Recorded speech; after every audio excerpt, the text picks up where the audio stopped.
Dies irae, dies illa, solvet seculum in famiglia.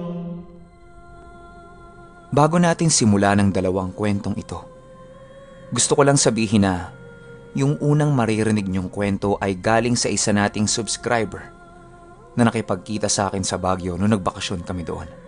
Tsaka, hindi lang siya yung nakipagkita sa akin. 8 yun. Pero unahin natin yung karanasan niya. Tapos yung pangalawang kwento, galing naman sa isa nating avid listener na 1,000 subscribers pa lang ako ay nakasubaybay na sa aking channel. Simulan na natin ang mga kwento. Ang dalawang kwentong ito ay hango sa totoong buhay. Karanasan ito ni Cassandra Dizon at ni Christine Joy Cabsaba at ng kanyang pamilya. Unang karanasan, ulan. Taong 1997, Laperal White House, Baguio City. Itong mga panahong ito pinuno, yung gate ng Laperal White House nakabukas lang. Hindi pa kasi ito nabibili ng bagong may-ari. Kaya pinapabayaan niya lang itong nakatiwangwang. Tapos yung mga caretaker ng bahay, pinapabayaan na lang din yun. Gawa ng delay-delay ang kanilang mga sahod. Minsan nililinis nila kapag alam nilang paparating yung amo nila. Pero kadalasan, wala talagang katao-tao yung bahay na yun. Kahit sino pwedeng pumasok. Kahit sino pwedeng mag-imbestiga. Pero para sa aming mga nakatira sa Baguio, normal na lang yun. Kasi naman, halos araw-araw nakikita namin yung White House. Hindi na bago sa amin yun. Tsaka, kalat-kalat naman sa buong Baguio yung history ng bahay na yun. Ako kasi pinuno. Hanggat hindi ko nakikita o hindi ko nararamdaman, talagang hindi ako makukumbinsi. Lalo na't alam kong sabi-sabi lang naman yun. Kailangan ko talaga ng patunay para maniwala ako. Pero, pinuno, nagbago ang lahat ng yan nung kami na mismo na mga kaklase ko ang nakaranas ng isang bagay na hinding-hindi namin malilimutan at hindi rin namin maipaliwanag. Nangyari ito isang gabi ng linggo. Katatapos lang ng grupo namin na asikasuhin yung thesis namin. Madugo talaga yung thesis namin na yon, gawa ng medicine ang kinukuha naming kurso. Papauwi na kaming lahat nun. Naglalakad kami galing ng teacher's camp. Andun kasi yung pinagstayan naming bahay. Nirentahan lang namin yon para kapag may mga meeting kami about sa thesis namin, meron kaming private na lugar. May mga nauna nang umuwi sa amin. Alauna na kasi ng madaling araw yon. Ang naiwan na lang, ako, si Mark, Jester, at si Jean. May mga bitbit kaming gamit noon kaya medyo mabagal ang lakad namin. Saktong-sakto naman. Paglabas namin ng teacher's camp, biglang bumuhos yung napakalakas na ulan. Yung mga gamit na dala-dala namin, hindi pwedeng mabasa. Agad-agad tumakbo kami at naghanap ng masisilungan. Bilang malapit na kami sa Laperal, yun na ang pinili naming magkakaibigan para silungan. Yung gilid kasi nung Laperal may maliit na ilaw yun. Tapos malawak yun, pinuno. Ginagawang garahyo ng mga sasakyan. Tapos kasya pa yung motor kahit ipasok mo sa loob. Nung nandun na kami, tinatansya namin yung ulan. Kasi talagang biglang buhos yun tapos sobrang lakas. So ina-expect namin, titigil din yun kaagad. Kaso hindi. Almost 20 minutes na kami sa Laperal pero yung ulan, ganun na ganun pa rin yung lakas. Mag-aalas 2 na ng madaling araw nun. Tapos lahat kami pagod at gusto nang makauwi para makapagpahinga. Kinabukasan kasi may mga pasok pa kami. Nagbiro si Jester. Ang sabi niya sa amin doon na lang kami matulog sa Laperal. Total naman, bukas lang yun. Tapos wala yung caretaker. Kung andun man yung mga nagbabantay, maiintindihan naman siguro nila kami kasi hindi talaga kami makakauwi dahil sa lakas ng ulan. Tapos may mga bitbit pa kaming gamit. Sapat na patunay na yon ng mga estudyante kami na na-stranded dahil sa ulan. Nung nagkasundo kaming lahat, Pumasok na kami sa loob ng laperal. Nasa baba lang kami nun. Ang sabi ko pa, magtabi-tabi na lang kami sa isang sulok. Wala din kasi kami mga dalang flashlight nun. Tapos wala namang ilaw doon sa loob. Kahit wala sa isip ko yung mga multo-multo na yan, iba talaga ang aura kapag nasa loob ka na ng bahay. Merong kakaibang lamig na parang tinutusok-tusok yung balat mo. Yung ganong pakiramdam. Tapos parang napakaraming mata ang nakatingin sa'yo. Yung nakakailang. Yung bigla ka nalang mapapatingin sa kaliwa, sa kanan. Kasi talagang parang merong nakatingin. Pero sadyang makulit itong si Jester. Ang sabi pa niya, doon kami sa taas matulog. Kasi hindi ginagalaw yung master's bedroom doon. Merong kama at komportable kaming makakatulog. Pero ako, ayoko talaga. Ang gusto ko lang sa baba kami. Kasi baka mamaya tumigil na yung ulan. Tapos hindi namin marinig.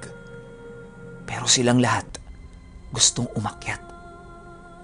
Hindi din naman sila naniniwala sa mga multo. Tsaka hindi sila takot. Pero nung nasa hagdanan na kami paakyat, medyo kinakapa-kapa namin.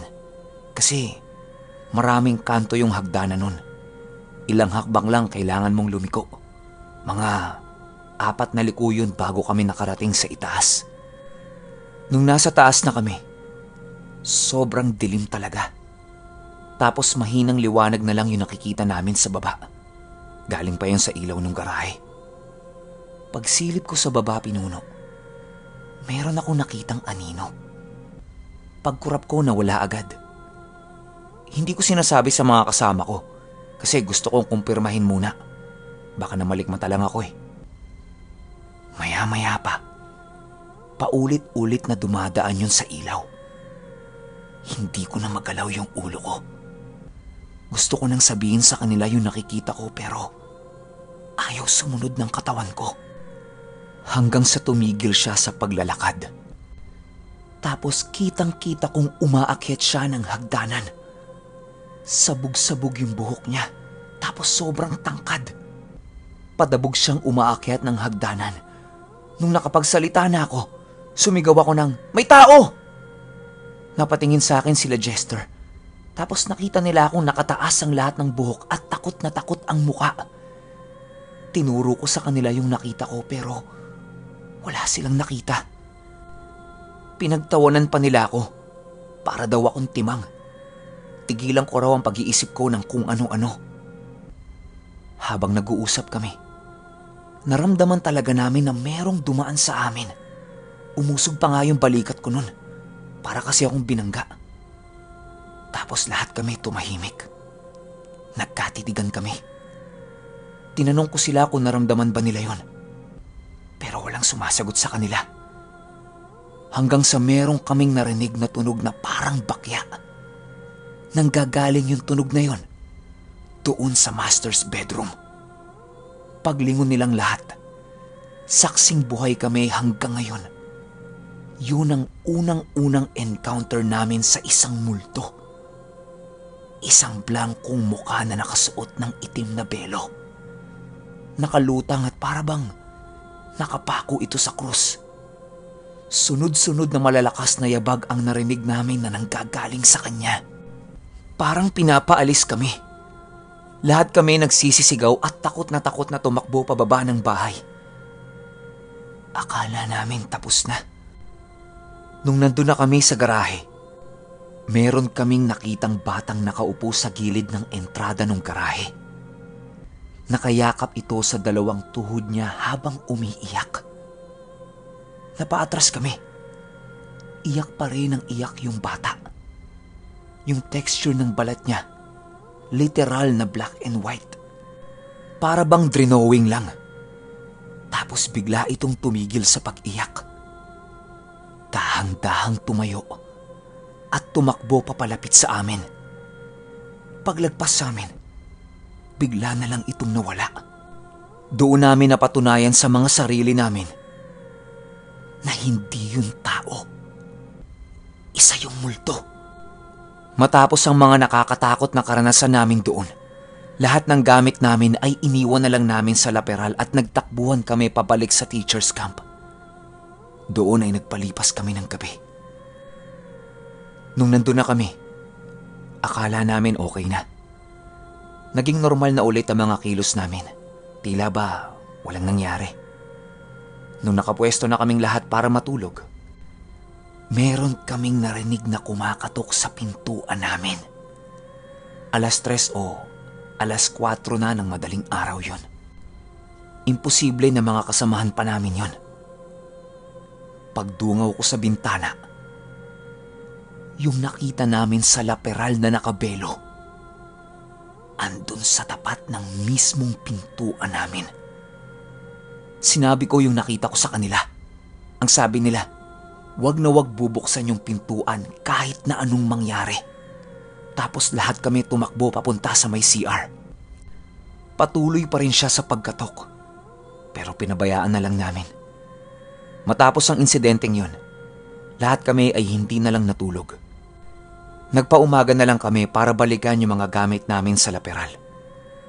Pagbalik namin doon, lahat ng mga gamit namin ay sira na. Hindi namin alam kung anong sumira dito.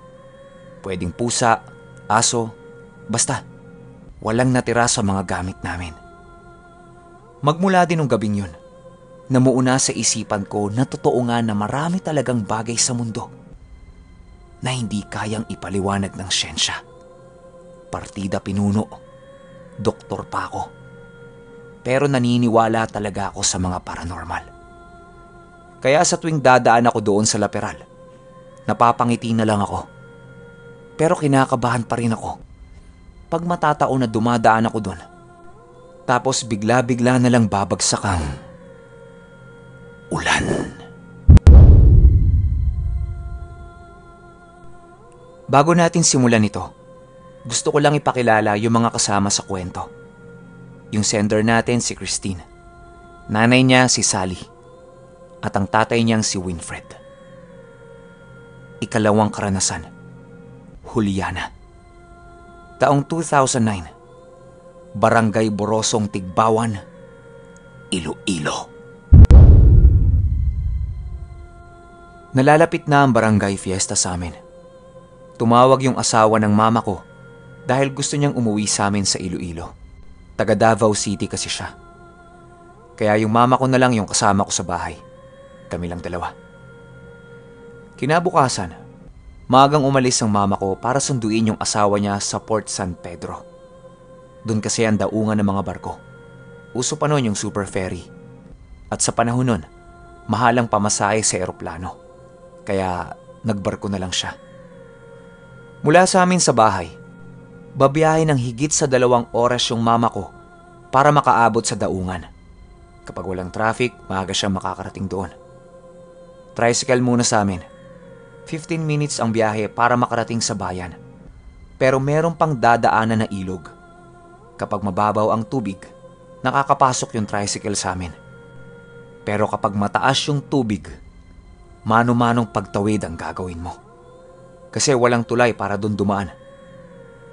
Mula naman sa bayan, mag-aabang ka pa ng jeep papuntang syudad ng Iloilo at sasakay uli ng jeep papuntang Port San Pedro. Maayos namang nakarating yung mama ko sa daungan hanggang sa pag-uwi sa bayan. Nung nasa bayan na sila, kailangan muna nila maghintay na mapuno yung tricycle para makalis. Ganun kasi yung kalakaran sa toda sa bayan. Pwede rin naman paktawan kung nagmamadali ka. Mula sa bayan, dadaanan mo pa ang 6 na barangay para marating yung bahay namin. Yung mga barangay na yun ay Bagong Bayan, Bitas, Napnam Sur, Napnam Norte, Cordova Sur, Cordova Norte. Pagkatapos may likuan papunta sa amin, yung parang detour point, hanggang sa makarating ka sa ilog. Dati kasi puno ng talahiban yung dadaanan sa amin. Kaya yung mga tao noon, takot pumunta dyan sa amin. Noong binabaybay na nila yung daan papuntang Cordova Norte, tumirik yung sinasakyan nilang tricycle. At yung lugar mismo kung saan sila tumirik, ay sa tapat mismo ng bahay ni Juliana, yung bantog na aswang ng Cordova Norte. Nung nagsibabaan na yung mga pasahero, kasamang bumaba yung mama ko. Sa kinakatayuan niya mismo, natatanaw niya na merong isang tao na nakatayo sa tapat niya. Isang matandang babaeng mataba, malaki ang tiyan, mahaba ang baba na may malaking nunal sa dulo nito. Maihahalin tulad mo ang baba niya sa isang bruha. Katamtaman lang ang taas niya. Nagulat ang mama ko pagkita niya, dahil ang matandang babae na nakatayo sa harapan niya ay si Juliana. Nagkatitigan silang dalawa ng matagal. Tapos yung mama ko, parang na-hypnotized. Bumalik lang siya sa ulirat nung tapikin siya ng kasama niya na sumakay na sa tricycle dahil maayos na ito ulit. Nagsibalikan na sila habang yung mama ko hindi pa rin maialis ang tingin niya sa matanda habang tumatakbo ng papalayo ang tricycle nila. Pagdating nila mama sa bahay, kinuwento niya sa akin na nagkita ulit sila ni Juliana, yung aswang na nang bagat sa kanya sa ilog habang siya ay papauwi galing sa kanyang OJT. Gabi kasi nung mga panahon na yun, OJT pa ang mama ko. Kaya gabi siya kung umuwi. At walang malakas na loob na naghahatid na tricycle sa amin. Kasi nga merong bagat sa bahagi na yun. Puro kasi talahib kaya nakakatakot. Ang sabi ni mama, baka sinundan siya nito. Kasi nagkita sila ulit. At yung matanda buhay pa. Masiglang masigla. Habang yung mga kasabayan niya ay patay na. Nauna pa yung lolo ko kaysa sa kanya.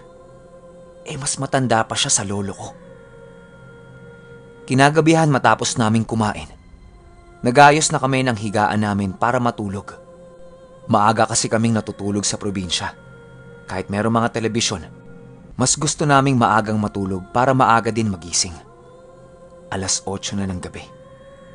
Nakahiga na kaming pareho nila mama. Ako nasa kwarto, habang sila mama nasa sala. Kasi mas maluwag yung sala, kasya sila ng asawa niya. Tahimik na ang buong paligid. Habang ako ay nagpapaantok, biglang nag-ingay yung mga aso namin, pati yung aso ng kapitbahay. Umaalulong pa ang mga ito. Napakaingay nila. Halos mabulabog na ang buong kapitbahay namin sa ingay. Paikot-ikot yung ingay, corner to corner. Sinilip ng mama ko kung bakit napakaingay sa labas. Yung bintana namin gawa sa jealousy. Pero yung pagkabit sa frame, mali. Paano ba naman kasi? Lasing yung gumawa. Hindi na inulit na gawing tama. Kaya kailangan pang tumayo ni mama kasi baliktad yung pagkakakabit nun. Pagkasilip ni mama sa labas ng bintana, madilim. At tanging ilaw lang namin na nagbibigay liwanag at yung ilaw ng streetlight. Pagtingin niya sa baba, meron siyang naaaninag na isang uri ng hayop. Isang napakalaking aso. Paglalarawan ng mama ko, para siyang labrador. Mapupula yung mga mata. Nakatayo sa harap ng bintana kung saan nakasilip ang mama ko. Yung taas ng aso, maihahalin tulad sa taas ng isang 8 years old na bata. Sa sobrang gulat at takot, napaatras ang mama ko. Bumaba sa silya na kinakatayuan niya at tinawag niya ako ng paulit-ulit. Habang ako naman, nagmamasid sa paligid. Nag-iisip kung ano ang gagawin ko. Baka mamaya, pumasok yun sa loob ng bahay namin Dahil yung bintana namin madaling mabasag. Yung mama ko palakas ng palakas yung pagtawag sa akin. Sumagot ako ng pasigaw at nagsabi siya na akala niya tulog pa ako. Sabi ko naman hindi ako makatulog dahil sa ingay. Dahil kami ay gising pa, kung ano man yung nasa labas namin, siya ay nanatiling nakamasid. At nalaman na gising pa kami. Bigla na lang siyang umikot sa buong bahay. Dahil malalaman mo na ang ingay ng aso, paikot din sa bahay. Para bang naghahanap siya ng daanan palabas.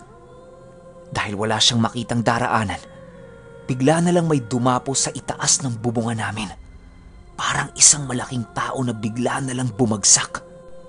Humagalpak yon dahil sa sobrang bigat. Yung bubong namin, parang merong matulis na bagay na kumukutkot. Dahil nangingilo yung tenga ko sa ingay na ginagawa niya. Sa tapat ng kwarto ko mismo siya lumanding. Hindi pa rin ako tumatayo at gumagalaw dahil hinihintay ko kung ano ang susunod niyang gagawin. Yumayanig yung buong bahay namin. Parang may lindol sa sobrang lakas. Sementado yung buong bahay namin, pero hindi pantay, kaya maalog. Naghahanap ng buwelo kung ano man yung nasa taas. Pilit siyang tumatayo para makabuwelo. At nung nakahanap na siya ng buwelo, nakarinig kami ng malakas na pagaspas ng mga pakpak. Yung buong bahay namin umalog na naman. Hindi magkamayaw yung mga aso sa paligid hanggang sa mawala na ito ng paunti-unti. Hindi kami natulog hanggang mag-umaga dahil na din sa takot. Sabi ng mama ko, nasundan talaga siya hanggang sa bahay at dinalaw siya nung aswang na nakaengkwentro niya matagal na panahon na. Kinaumagahan, tiningnan namin yung bubong namin kung saan yun dumapo. Nayupi yung bubong namin. Malaki yung yupi niya. Kulang na lang mabutas ito.